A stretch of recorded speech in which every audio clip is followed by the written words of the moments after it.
Cricket ଖେଳରେ ଯେତେବେଳେ ଦୁଇ ଜଣ ବ୍ୟାଟିଂ କରୁଥାନ୍ତି ସେତେବେଳେ ରନ୍ ନେବା ପାଇଁ ସେମାନେ ପରସ୍ପର ଏ ୱିକେଟରୁ ସେ ୱିକେଟକୁ ଦୌଡ଼ିଥାନ୍ତି। ଆମ ଜୀବନରେ ମଧ୍ୟ ଠିକ୍ ସେଇଆ ଆଜ୍ଞା।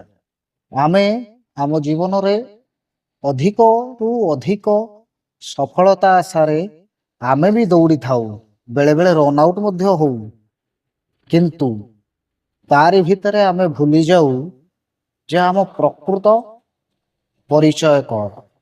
ଆମେ ପ୍ରକୃତରେ ଜଣେ ଜଣେ ସେଇ ପଡ଼ିଆର ଖେଳାଳି ଯାହା ଆମେ ଅମ୍ପାୟାରର ନିର୍ଦ୍ଦେଶକୁ ଆମେ ଖେଳିଥାଉ ଏବଂ ଅମ୍ପାୟାର ଯେତେବେଳେ ଆଉଟ୍ ବୋଲି କୁହେ ଆମେ ସେତେବେଳେ ଆଉଟ୍ ହୋଇଯାଉ।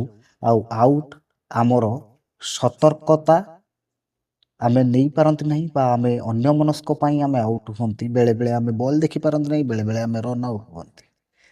ଲାଇଫରେ ମଧ୍ୟ ସତର୍କ ରହିବା ଜରୁରୀ ଏବଂ ଭଗବାନ ରୂପକ ଅମ୍ପାୟାରକୁ ଅପେକ୍ଷା କରିବା ଜରୁରୀ।